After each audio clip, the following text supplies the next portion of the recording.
be a burden.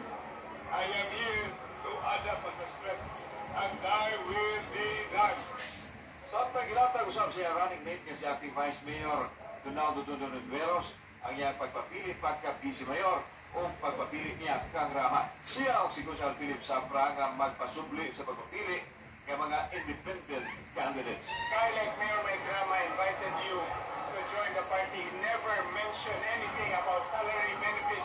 He mentioned the opportunity of growth. He mentioned the opportunity to serve. He mentioned the opportunity na naagi mo tabang namo nga mapabot ang servisyo ng katawan. We feel about marihabi o tumong o tinguhan.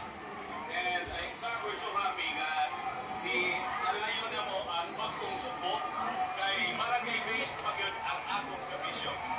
Apil sa Bidusog sa COC ang anak ni Rama nga si Atty. Miguel Rama kinsa unang higayon nga mosulod sa politika. Dagan kita pa mabuhat na trabaho din na sa konseho.